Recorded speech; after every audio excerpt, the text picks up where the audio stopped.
My Uncle Patrick built that cabin the year I was born. He used to tell me about it the way other men talked about boats or first cars, like it was the one thing in his life he had gotten exactly right. 2 stories, hand-cut pine, a stone chimney he'd hauled up from the creek bed 1 rock at a time over the course of a summer.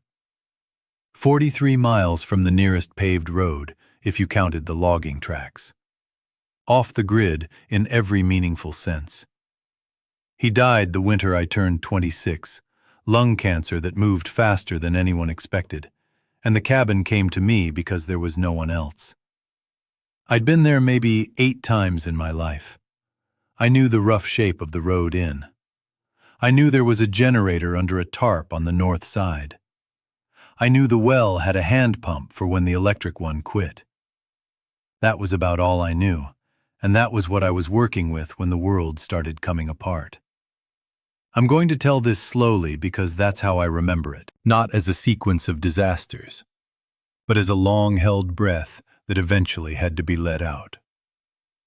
The first week, when the news was still calling it a containment failure, and the governor was still doing press conferences, I was living in a 1-bedroom apartment on the east side of a small city I won't name. I worked as an estimator for a roofing company. I had a girlfriend I'd been seeing for about 4 months, a woman named Hadley, who taught middle school art, and laughed the way some people sneeze, sudden and full body. She had a brother named Karen, 2 years younger than her, who lived in her spare room because he'd lost his job at a print shop and hadn't found another. Karen was the kind of person who could turn any conversation into a complaint inside of 3 minutes. I'd known him long enough to find it funny, and not yet long enough to find it exhausting. That would come. When the first city went dark on the news, Hadley called me at work and asked if it was real. I told her I didn't know. By that evening, it wasn't 1 city, it was 4, and the president was on television saying things that didn't match what people were posting from inside the affected zones. I went to her apartment with a duffel bag of clothes and a half-formed plan. I told her about my uncle's cabin. I told her about the well and the wood stove and the generator I wasn't sure still worked. I told her it was 300 miles north of us and that nobody knew it existed except the county tax office and a few old hunting buddies of Patrick's who were probably dead by now of natural causes. She said yes before I finished. Karen said yes about an hour later, after he'd argued with her about whether we were overreacting. He came around when the power flickered for the first time and stayed off for 90 seconds. He was on his phone trying to get a signal when it came back, and his face had gone pale in a way I hadn't seen before. Hadley wanted to bring her friend Marisol. Marisol was a nurse, which I thought was a good argument, and she was alone, which I thought was a better one. Marisol had a husband, but he was traveling for work and unreachable, and she didn't want to wait in their apartment by herself. She brought a hard plastic case full of medical supplies and a small black dog named Pepper, who shook constantly and never barked. That made 5 of us, counting the dog, and that was the group that left the city the morning of what the news was now calling Day 4, although by then nobody was really counting anymore. The drive should have taken 6 hours. It took 2.5 days. The interstate was a parking lot for the first 30 miles, and then it was something worse than a parking lot, because people had started getting out of their cars. We took back roads I half remembered from drives I'd made with Patrick when I was younger. We slept one night in the truck, parked in a stand of trees behind an abandoned grain silo, and one night in a motel that had been emptied out so suddenly that the front desk computer was still logged in and a half-eaten sandwich was sitting on the manager's keyboard. Marisol cried that second night, quietly, in the bathroom, and then came out and helped Hadley sort through what was left in the vending machines like nothing had happened. I didn't know her well enough yet to ask. Later, I would. We didn't see anyone infected on the drive. We saw the aftermath of them. A car off the road with both doors open and the windshield cracked from the inside. A gas station with the front glass smashed and dark streaks across the pumps that I told Hadley were oil. A dog standing in the middle of a county road with its head down, not moving. Not sick exactly, but wrong somehow. And Pepper started shaking so hard in Marisol's lap that I drove around it without slowing down. The road to the cabin runs off a state highway, then onto a county road, then onto a Forest Service road, then onto something that isn't really a road at all, but a cleared track with grass growing up the middle. The truck made it most of the way. The last quarter mile we walked, carrying what we could, leaving the rest for a second trip that I knew even then we might not make. Hadley was the one who saw the cabin first, through a gap in the pines, and she made a sound that wasn't quite laughter and wasn't quite a sob. And Karen said, "That's it? That's what we drove 3 days for?" And I almost hit him. I didn't, but I almost did. And that was the first time I understood that he was going to be a problem, and not the funny kind. The cabin was smaller than I remembered. It always is, with places from childhood. 2 rooms on the ground floor, a loft above, a covered porch on the front, and a smaller one off the back where Patrick used to clean game. The roof was sound. The chimney was sound. A red squirrel had been living in the kitchen for what looked like a couple of seasons, and there were mouse droppings in every drawer, and the air inside smelled like cold pine and old smoke, and something faintly sweet underneath that turned out to be a jar of preserves Patrick had left in the pantry that had finally given up the ghost. We opened windows. We swept. Marisol found bleach under the sink, and we wiped down the counters and the table and the bed frames upstairs. By dark, we had a fire going in the wood stove and beans warming in a cast iron pan, and the 5 of us sitting around the small kitchen table eating in silence. Pepper slept under Marisol's chair with her chin on Marisol's foot. That first night I lay awake in the loft listening to the trees. I had forgotten how much sound a forest makes when you stop listening for traffic. Branches creaking. Something small moving through the underbrush. An owl calling once, and then again, much closer. Hadley was asleep next to me, with her hand on my chest. And I remember thinking that if this was as bad as it got, I could live with this. I could build a life out of this. I went to sleep believing that. And I want to say I believed it for a long time, but I think I really only believed it for about 6 days. We fell into a rhythm faster than I expected. Marisol took inventory of the food we'd brought and the food Patrick had left. Canned goods mostly, some of them years old but still sealed. A bag of rice that the mice had gotten into and that we threw away. A box of pasta that was somehow untouched. We had maybe 3 weeks of food if we were careful, more if we supplemented. The well worked. The hand pump squealed on the first few strokes and then ran clear. The generator started on the 4th pull, which felt like a small miracle, and Karen actually clapped, which was the most generous thing I'd seen him do since we left the city. We didn't run it long. Patrick had left maybe 20 gallons of gas in jerry cans in the shed. And once that was gone, that was gone. There were 3 rifles in a locked cabinet in the main room. A bolt-action .30-06 with a scope that Patrick had babied for 30 years. A lever-action .30-30 that had been his father's. And a 20-gauge shotgun that looked like it had been used hard. I found the key in a coffee tin in the pantry, exactly where Patrick had told me it would be, the one time he'd mentioned it, when I was 19 and he was already getting his affairs in order without telling anyone. There was ammunition in a metal ammo can under the bed in the downstairs bedroom. Not a lot.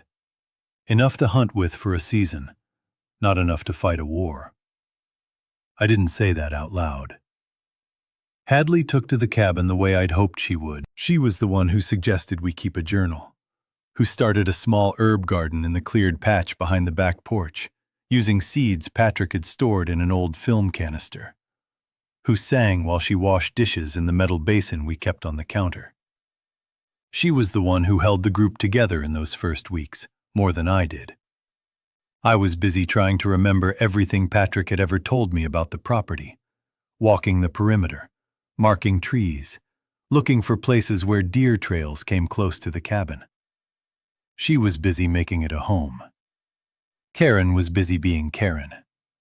He complained about the bed in the loft being too small, even though he'd insisted on the loft. He complained about the food being bland, then about the food being too spicy when Marisol added pepper to a stew, then about the food running out, even though it wasn't. He complained about the chores, particularly the wood chopping, which he was bad at and resented being bad at. He complained about the silence at night, and then about Marisol's snoring, which wasn't loud, and then about the smell of the outhouse, which Patrick had built 15 yards from the cabin, and which was, yes, an outhouse, and yes, smelled like one. He was 24 years old, and he had the kind of face that always looked a little surprised, like the world kept doing things he hadn't agreed to. I tried to be patient. He was Hadley's brother. He had lost his job and his apartment and the small life he'd been trying to build. And now he was sleeping in a hunting cabin in the woods with people who were not, except for Hadley, his family. I understood. I told myself I understood, every day, sometimes more than once. But understanding and liking are different things. The first time I asked him to take a watch shift, he laughed. We were 2 weeks into the cabin by then. We'd started a rotation where one person stayed up from midnight to 4, and another from 4 to 7, just to listen, just to walk the porch once an hour and check the trails. Marisol and Hadley had both volunteered for shifts. I'd been doing 2 a night, which wasn't sustainable. I asked Karen if he could take midnight to 4, and he laughed and said, "From what? There's nothing out here." Hadley said his name in a tone I didn't usually hear her use.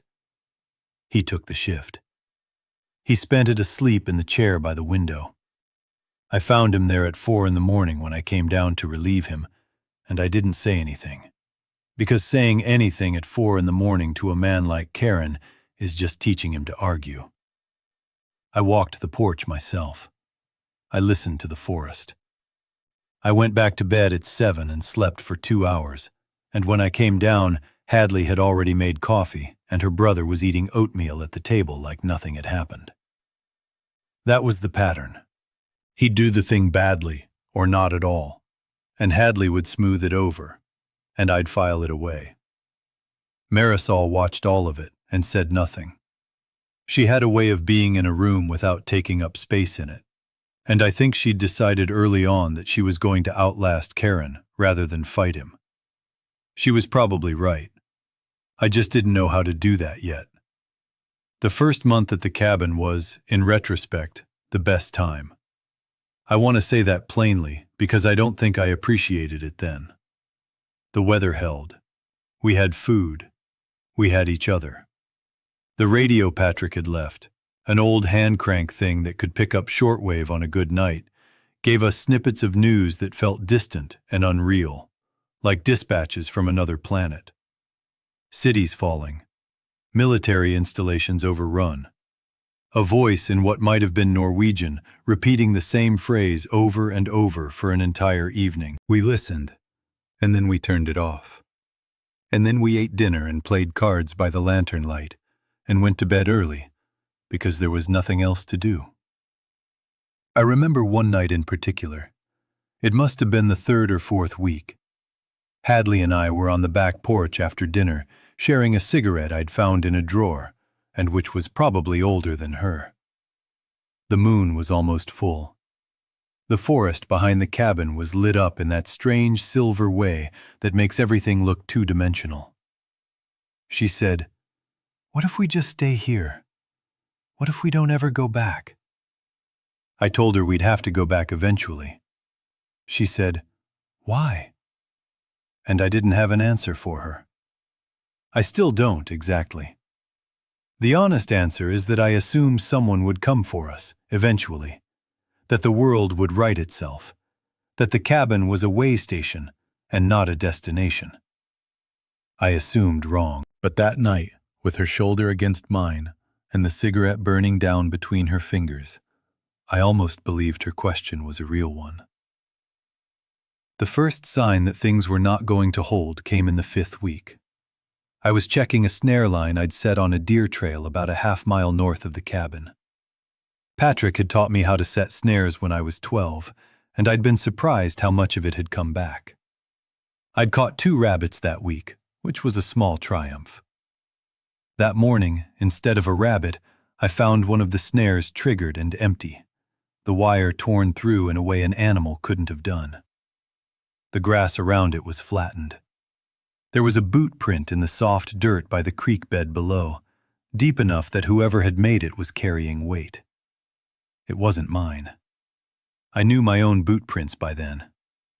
I stood there for a long time, looking at it, and then I reset the snare and walked back to the cabin and didn't tell anyone for 2 days. I should have told them immediately. I know that now. What I told myself was that I didn't want to scare anyone, that one boot print didn't mean anything, that hunters and hikers and lost people had been crossing these woods for 100 years and might still be crossing them. What I was actually doing was protecting the version of the cabin Hadley had asked me about on the porch, the version where we just stayed. I knew, on some level, that telling them about the boot print was the beginning of the end of that version, and I wasn't ready to begin it yet. When I finally did tell them, it was Karen who reacted the worst. Not because he was scared, although he was, but because he immediately wanted to know why I hadn't told them sooner. "What else are you not telling us?" he said, and Hadley told him to calm down, and he said, "Don't tell me to calm down, this is my life too." Marisol watched both of them and then looked at me, and I could see her doing arithmetic behind her eyes. I told them everything I knew, which wasn't much. 1 print, 2 days old by the time I'd seen it, maybe more. No follow-up sign. We agreed to double the watch and to stop hunting alone. Karen agreed to that last part loudly, even though he'd never hunted alone, or really at all. He'd been on one walk with me and had complained about his boots the whole time. The second sign came a week after that. Marisol and I were at the creek filling water jugs. The creek was about 200 yards south of the cabin, down a slope of mossy ground and exposed roots. We went there twice a day, alternating who carried what, and we had a routine that took about 20 minutes if nothing went wrong. That afternoon, halfway down the slope, Marisol stopped walking and held up her hand. I stopped. She pointed. On the far bank of the creek, maybe 40 feet away through the trees, something was moving. At first I thought it was a deer. It was the right size for a deer, and it was moving slowly, the way a deer moves when it's grazing. But deer don't sway like that. They don't drag a leg. They don't have a head that hangs to one side at an angle that would, on a living animal, mean a broken neck. Marisol had seen it before I had, and now I saw it, and we both stood very still and watched it. It was a man. He had been a man. He was wearing what looked like a hunting jacket, an old orange one, faded almost pink. He was not aware of us. He was moving along the far bank in a kind of weaving line, stopping every few steps to stare at nothing, then continuing. His face, when he turned it briefly in our direction, was wrong in the way faces are wrong on infected. I'd only seen them on the news before that moment. Seeing one in person, in the woods I had begun to think of as ours, was different. It wasn't like the news. It was quieter. It was sadder. It was, in a way I still struggle to explain, more real than I'd been prepared for. We didn't move until he was gone. It took maybe 10 minutes.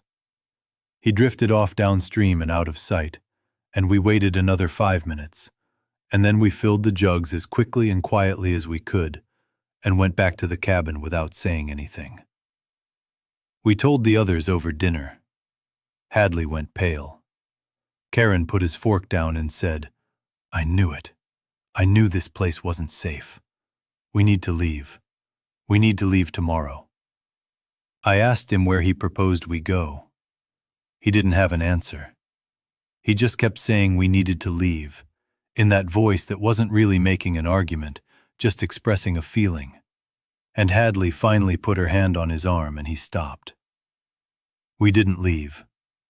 We talked about leaving for 2 days, and then we stopped talking about it, because there was nowhere to leave to. The radio that night had given us a broadcast in English, the first in over a week. A man's voice reading what sounded like a list of evacuation centers that had been closed. He read for almost an hour.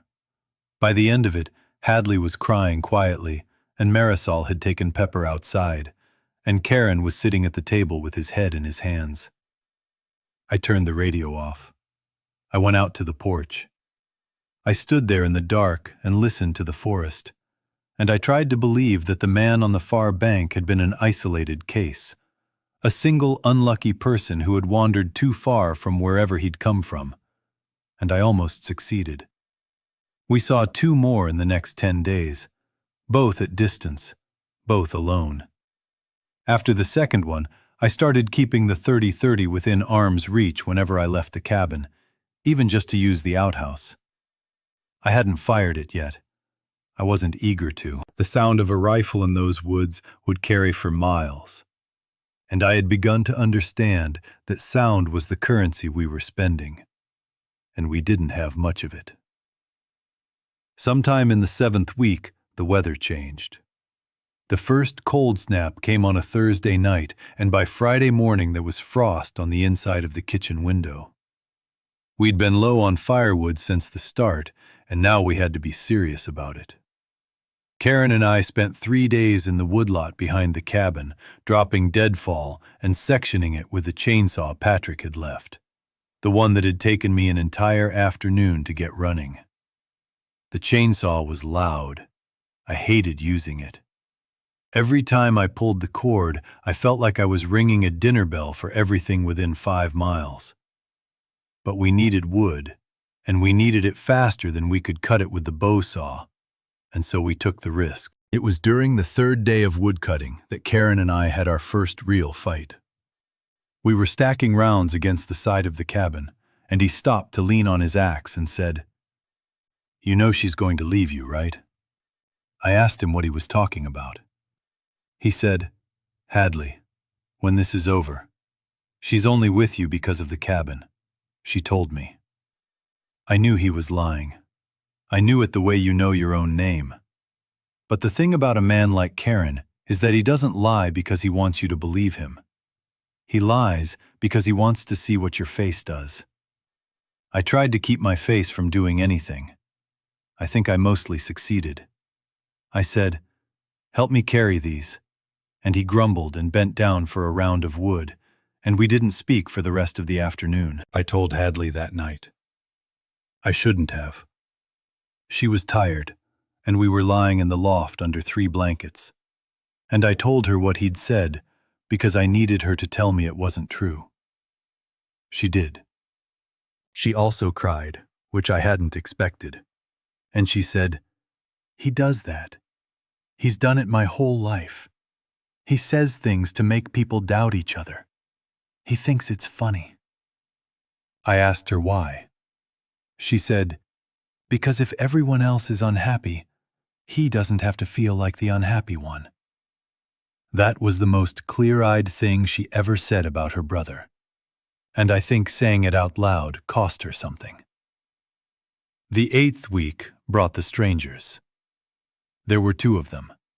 A man and a woman, both maybe 40, both thin in a way that looked recent. They came up the access track in the late afternoon, walking, no vehicle. The man carrying a pack and the woman carrying nothing. We saw them from a long way off because the track is straight for the last half mile and the cabin sits on a small rise. Marisol saw them first. She was on the porch, shelling the last of some dried beans we'd found in the pantry. and she came inside without hurrying and said, "2 people coming up the road." We had talked about this. We had talked about what we would do if anyone came. We had not agreed. Hadley wanted to help. Marisol wanted to assess. Karen wanted to turn anyone away on sight, which I noted at the time was the first survival opinion he'd ever expressed that had any internal logic. I wanted to do what Patrick would have done, which I understood meant nothing useful, because Patrick had been a man who lived alone and would have shot anyone who came up the track without warning. I wasn't Patrick. I took the .30-06 off the rack and stood on the porch with it across my chest, not pointed at them, not pointed away, and I waited. They stopped at the edge of the clearing, which I appreciated. The man held up both hands. He called out that they didn't mean any trouble, that they were headed north, that they'd seen the smoke from our chimney from the ridge and hoped we might spare some water. His voice was steady. The woman behind him wasn't looking at me. She was looking at the cabin, at the porch, at the windows, and her eyes were doing the same arithmetic I'd seen in Marisol's that night a few weeks before. I didn't like that, but I also didn't like the idea of turning 2 people away to die in the woods without water, and so I told them they could come to within 20 feet, and I'd send someone out with a jug. Their names were Davin and Renita. They had been part of a larger group that had broken up about 2 weeks earlier in a way Davin described, and Renita didn't contradict but also didn't add to. They had been on the road for 9 days. They were trying to reach a town in the next county where Renita had family, although when Hadley asked her about the family, Renita's answers got vague. They drank the water I sent out to them. Davin asked if they could rest in the clearing for an hour before pushing on. I said yes. Hadley brought them out a tin of crackers, against my judgment but not against my objection, because I hadn't objected, and that was on me. They stayed in the clearing for the hour Davin had asked for. They didn't try to come closer. They didn't ask to come inside. When the hour was up, Davin stood, helped Renita to her feet, thanked us in a voice that sounded genuinely thankful, and they walked back down the track and out of sight. Marisol watched them until they were gone. Then she said, she was counting our windows. I knew. I had seen her doing it. I had hoped I was wrong. I wasn't. For the next 4 nights, I didn't sleep more than 2 hours at a stretch. I sat on the porch with the rifle across my knees and listened to the forest and waited. Nothing came. By the 5th night, I was so exhausted that Hadley made me go to bed, and Marisol took the watch. And nothing happened that night either, and I started to wonder if I'd been wrong about Renita and the windows. I wasn't. I was just early. They came on the 11th night. There were 5 of them by then, not 2, and I don't know where they'd picked up the other 3, and I never found out. What I know is that I was on the porch at 3 in the morning, and I heard a sound from the tree line that wasn't an animal and wasn't the wind. And I called out without thinking, "Stop right there!" A man's voice answered from about 30 yards back in the trees. He said, "Easy, friend. We're just passing through." He was lying. I knew he was lying because I could hear someone else moving, off to my left, trying to flank the cabin. I fired the .30-06 into the ground about 10 feet in front of where the voice had come from. The sound was enormous. It echoed off the ridge and came back twice. Inside the cabin, I heard Hadley scream and Pepper start barking. The first time I'd heard that dog bark in 2 months. The voice from the trees swore. There was movement, fast movement, away from the cabin in 2 directions. And then the forest was quiet again. And I was standing on the porch with my hands shaking so hard I had to put the rifle down on the boards before I dropped it. They didn't come back. Not those 5. But the gunshot had announced us to whatever else was in those woods. and we paid for that for the rest of our time at the cabin. The first infected showed up on the access track 3 days later. Just one. He was moving slowly, the way they all moved, weaving and stopping and weaving again, and Marisol saw him from the porch and called for me, and I took the 30-30 and walked out to meet him. I had thought, before that day, about what it would be like to shoot one. I had imagined it as something I would have to brace for, something that would cost me. It didn't, exactly. He went down with the second shot. I dragged him by the ankles 100 yards back down the track and left him there. I came back to the cabin and washed my hands at the pump for a long time. Hadley was crying on the porch. Karen was inside, watching from the window. He didn't come out. He didn't say anything when I came back in. That was, in its way, a kindness. He had the sense, that one time, not to speak. The second one came 2 days after the first. The third the day after that. Then there were 3 at once on the 4th morning, coming up the track in a loose line. I shot 2 of them. Marisol shot the 3rd with the 20 gauge from the porch, and she had never fired a gun before in her life, and her hands shook for an hour afterward. We pulled the bodies away and left them, and we knew, all of us, without saying it, that the cabin's location had stopped being a secret. The gunshot from the night of the strangers had been a flare. Everything within hearing distance was finding its way to us now. It was just a question of how many, and over how long, and whether we could keep up. We rationed ammunition. We rationed food. We started boiling and reusing water more aggressively, because going to the creek had become a serious operation. 2 people at a time, one armed and watching the trees while the other filled jugs, and we tried to do it less often. Hadley's herb garden died in the cold snap, and she didn't replant it. Marisol started keeping a small notebook where she logged every infected we encountered, the time of day, the direction of approach, what they were wearing. She showed it to me one night and pointed to a column where she'd been tracking the rate of arrivals. The rate was going up. Not fast, but up. Karen started talking about leaving again. This time he had a plan, or what he called a plan. He'd heard on the radio about a refugee center in a town 4 hours south, and he wanted us all to drive there. The truck still had a quarter tank. The roads might be clearer now that the initial panic had settled. He had it all worked out, in the way that someone who has never had to work anything out has it all worked out. I told him I'd think about it. Hadley told him to stop bringing it up. Marisol said nothing. Pepper, who had taken to sleeping at Karen's feet for reasons none of us understood, snored through the whole conversation. He brought it up again the next night, and the night after. By the 3rd night, Hadley was snapping at him in a way I'd never heard her snap at anyone. By the 4th night, she'd stopped speaking to him entirely. He took his meals to the loft and ate them up there, alone, and he came down only to use the outhouse and to take what he considered his fair share of whatever was on the stove. Marisol pulled me aside on the 5th night and said, very quietly, "He's going to do something." I asked what she thought he'd do. She said, "I don't know. But he's the kind of man who doesn't sit with a feeling. He acts on it. Watch him." I told her I would. I didn't watch him closely enough. It was the 9th week, maybe the 10th. The days had started to blur.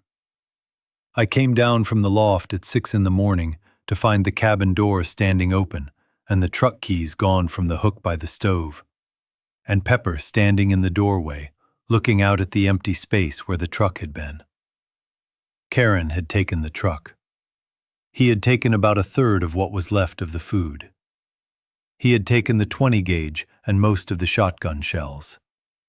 He had taken a propane lantern, 2 of the 4 sleeping bags, and the hand crank radio. He had not taken his sister. Hadley didn't cry. That was the part I wasn't ready for. She came down the stairs about 10 minutes after I did, and she saw the open door and the empty hook. And she stood there for a long time with her arms crossed over her chest. And then she said, "He'll be dead by tomorrow." She said it like she was reading the weather. She turned around and went back upstairs, and didn't come down for the rest of the day. Marisol made her food and brought it to the loft. Marisol brought her water. Marisol came back down and sat with me at the kitchen table and said, "She's going to need time." I said, "She has it." Marisol said, "No, I mean from us. From you. Don't try to fix it." I nodded. I think that was when I started to understand Marisol. We were down to 4, 3 people and a dog. We took stock of what was left.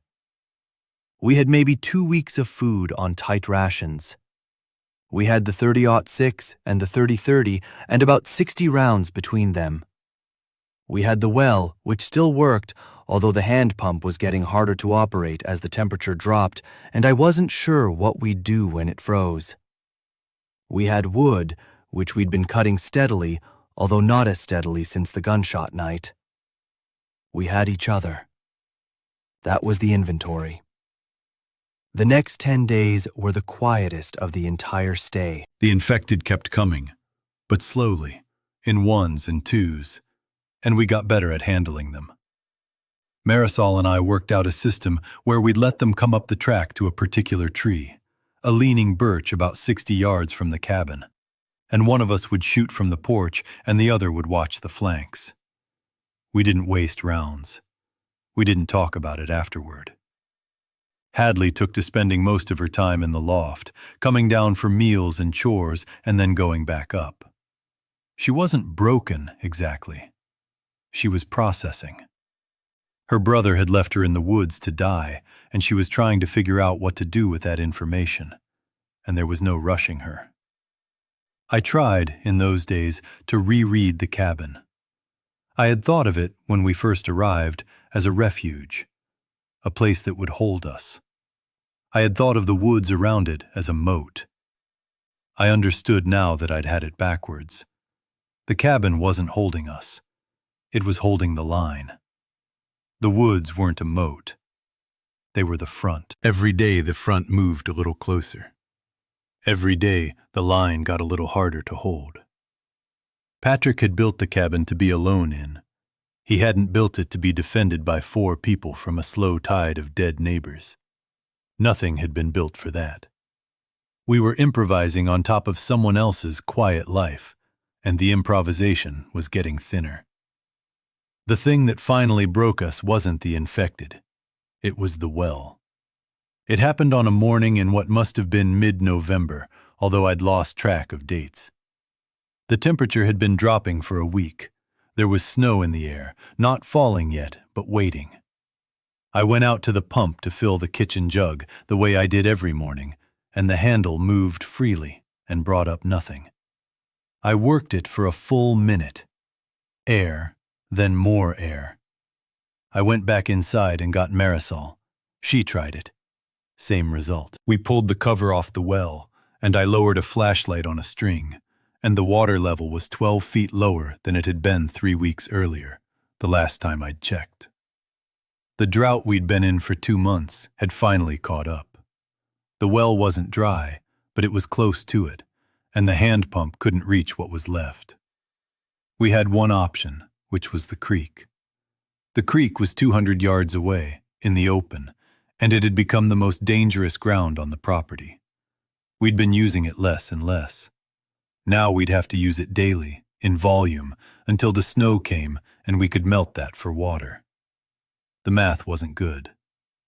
I sat down at the kitchen table and looked at Marisol, and Marisol looked at Hadley, who had come down for breakfast, and Hadley said, "We need to leave." She said it flatly. She wasn't asking. I said, "Where?" She said, "I don't know, but not here, not anymore." Marisol said, "She's right." I argued. I argued for a day. I argued because the cabin was the only plan I'd ever had, and giving it up felt like giving up on Patrick, on the version of myself that had thought I could keep these people alive by remembering things my uncle had told me when I was 12. I argued because I was scared of what was outside the property line, and the property line was the only thing I knew. I argued badly, and Hadley let me argue, and Marisol let me argue. And at the end of the day, I sat on the porch with my head in my hands, and I understood that they were right, and I was wrong, and that staying would kill us, and that I had been the last person to figure that out because I had the most invested in not figuring it out. We packed for 2 days. We took what we could carry. We left the rifles cleaned and oiled in case we ever came back. We left Patrick's coffee tin with the key in it on the kitchen table because the cabinet was empty. Marisol put a note inside the door, on a page from her notebook, that said only the date and the words, "We were here." She didn't sign it. She said she didn't want to. She said if anyone ever came back through, they'd know what it meant. The morning we left, the snow finally came. Big, slow flakes, the kind that don't seem like weather at first, like they're decorative. We put on every layer we had. We carried packs that were too heavy and would get heavier as we tired. Pepper rode in a sling Marisol had made out of an old shirt. We walked down the access track, past the leaning birch where I'd shot the first infected, past the spot where Davin and Renita had stood at the edge of the clearing, past the place where the truck had been parked, and which now was just a rectangle of flattened grass under a dusting of new snow. We walked for an hour before any of us spoke. Hadley was the one who finally did. She said, "I'm sorry." I asked her what for. She said, "For wanting to stay." I told her she didn't need to apologize. She said, "Yes, I do. He was my brother. I should have made him stay, or made us leave. I sat in the middle, and that was the worst place to sit." I didn't have anything to say to that. I took her hand. We kept walking. The Forest Service road was empty. The county road was empty. We walked until dark and slept that night under a highway overpass, the 3 of us pressed together with Pepper between us. And in the morning, we kept walking. We saw infected at distance twice that day and avoided them both times by going off-road into the trees. We saw a car, abandoned, with the driver still inside, the windows fogged from the inside in a way that meant something I didn't want to think about. We didn't open the door. We didn't check. On the 4th day of walking, we came to a small town that had been picked clean. There were notes on the doors of some of the houses, addresses written in marker, names, dates. A note on the door of a feed store said, "Refugee Collection Point, 22 miles south, Harrington High School." The note was dated 3 weeks earlier. We talked about it that night in a kitchen we'd let ourselves into, eating cold beans out of a can with a spoon we'd found in a drawer. Marisol said the collection point was probably gone by now. Hadley said it might not be. I said it didn't matter, that we had to walk somewhere, and 22 miles south was as good a direction as any. We agreed, the way we'd been agreeing about everything since the cabin, by not arguing, by being too tired for arguments. We got to Harrington on the 7th day of walking. The high school was still there. The collection point wasn't. There were signs that it had been, fences and a guard post and the remains of a tent city in the parking lot. But it had been moved, or evacuated, or overrun, and we couldn't tell which from the way it had been left. There was a paper schedule pinned to a board by the front entrance, with bus departure times that had stopped being kept 10 days earlier. There was a name list on a clipboard inside the lobby, signed by people who had come through, with destinations written next to their names. The most recent entry was 4 days old. The destination next to it was a town I'd never heard of, 2 states away, with a question mark after it. We slept in the gym that night. There were cots still set up, and blankets, and a little of the food the relief workers had left when they'd pulled out. In the morning, we sat on the bleachers and looked at each other and tried to decide what came next. Marisol said she wanted to head south, toward where her husband had been. She knew the chances. She said them out loud, in case we thought she was being naive. She wasn't. She was being honest about what she needed to do, and she needed to know, one way or the other. She said she'd go alone if she had to. She said it without drama. She said it the way she said everything, which was the way I'd come to trust most. Hadley said she'd go with Marisol. I asked her if she was sure. She said, "I'm not staying here, and I'm not going back, and I don't know where else to go, and Marisol knows where she's going." That was true. That was the whole truth, in the order it mattered. I thought about going with them. I thought about it for a long time. What I came back to was that I had family of my own. A sister, 2 states north, the opposite direction from where Marisol was going. I hadn't heard from her since the 2nd week of the outbreak. The last text she'd sent had said she was bunkering in with her husband and their boy at her in-laws' farm. I had no way of knowing if she was still there. I had no way of knowing if any of them were alive. But I had a direction, and the direction was north, and Marisol's was south, and at some point, a man has to decide which way he's facing. Hadley cried when I told her. I cried too, which I hadn't expected. We had been through something together that I didn't have words for, and I still don't. And now we were going to walk in opposite directions and probably never know what happened to each other. She asked me to wait a day. We waited a day. The next morning, she asked me to wait one more, and I did. And on the 3rd morning, neither of us asked, and we just stood up and put our packs on. She kissed me on the forehead, which was a thing she had never done before. Marisol hugged me hard, and then stepped back and said, "Be careful with the cold. Watch your hands." She said it the way a nurse would. I think she didn't trust herself to say anything else. They walked south down the access road of the high school, with Pepper in her sling, and I watched until they were small, and then smaller, and then I turned and walked north. I'm not going to tell you the rest of it. The walk north. What I found and didn't find. Whether my sister was alive. I'm going to stop here, where the story actually ends, because the story was never about what came after the cabin. It was about the cabin. It was about the 11 weeks I spent believing that a wooden building in a forest could keep 4 people and a dog alive forever, and the morning I understood that it couldn't, and the slow, quiet way I learned that the only refuge any of us ever had was the people we were walking with, and that those people don't always walk in the same direction. I think about the cabin a lot. I think about it in a way that isn't quite grief and isn't quite nostalgia.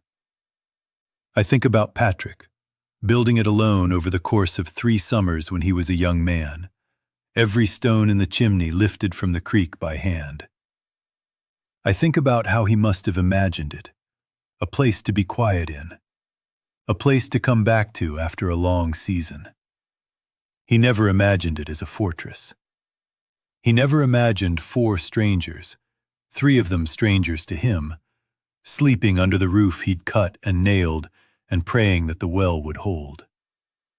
That wasn't what the cabin was for. We asked it to be something it wasn't, and it tried. And for a while it succeeded, and then it didn't. The thing that nobody tells you about a refuge is that it's a verb, not a noun. It's something you do, not something you have. I had thought I was bringing Hadley and Karen and Marisol to a place. I was actually bringing them to a project, and the project ran out the way projects do, when the assumptions under it stopped being true. The well went low. The woods filled up. The brother left. The line moved. The cabin stayed where it was, the way a cabin will, and we had to leave it behind because it couldn't follow us, and it couldn't carry us, And at the end of the day, a place is just a place, and a person is the only thing that ever actually shelters another person. I don't know what happened to Karen. I assume Hadley was right. I assume he made it about a day, maybe two, on the road in the truck before something went wrong. And that whatever went wrong was the kind of thing he wasn't equipped to fix, and that he died the way he had lived, surprised that the world had not arranged itself for his convenience. I don't say that with satisfaction. I say it because I think it's true. He was a frustrating man, and a small one. And he was also Hadley's brother, and she had loved him in the way you love a person who has been disappointing you your whole life, and who you keep loving anyway, because the alternative is to stop. And stopping is harder than it sounds. I learned that from her. I think about that too. I don't know what happened to Marisol and Hadley. I have a few theories.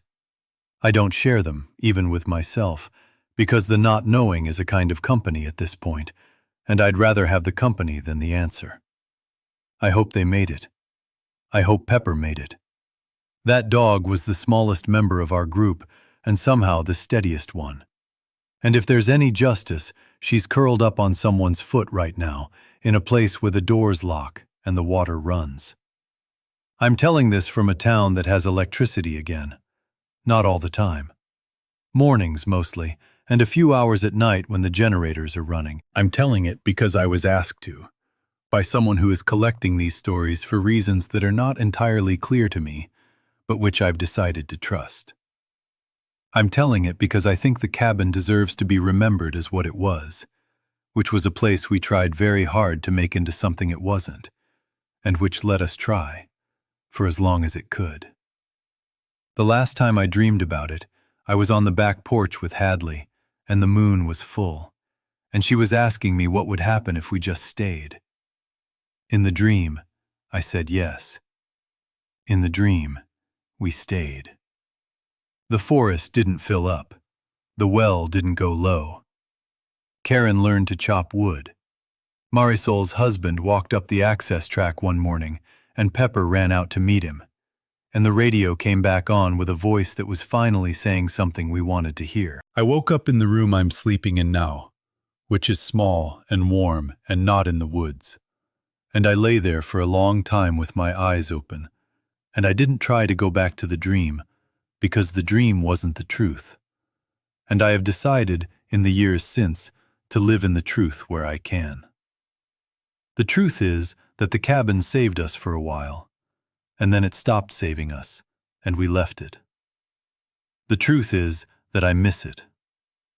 The truth is that I miss them more. The truth is that I walked north, alone, and I don't regret it, and I don't, on most days, regret any of it, because the alternative was not walking, and we don't get to choose between good options and bad ones. We get to choose between options. That's all. That's the whole lesson, if there is one. You walk.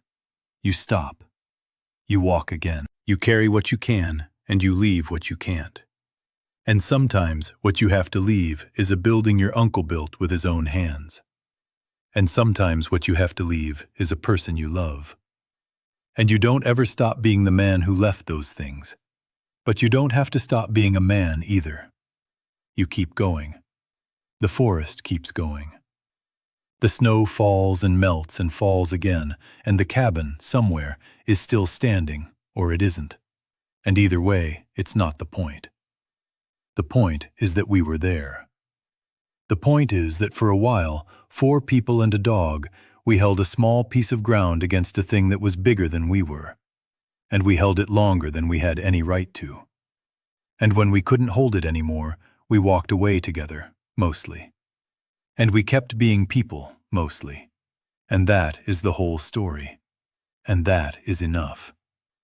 That has to be enough. I have decided that it is.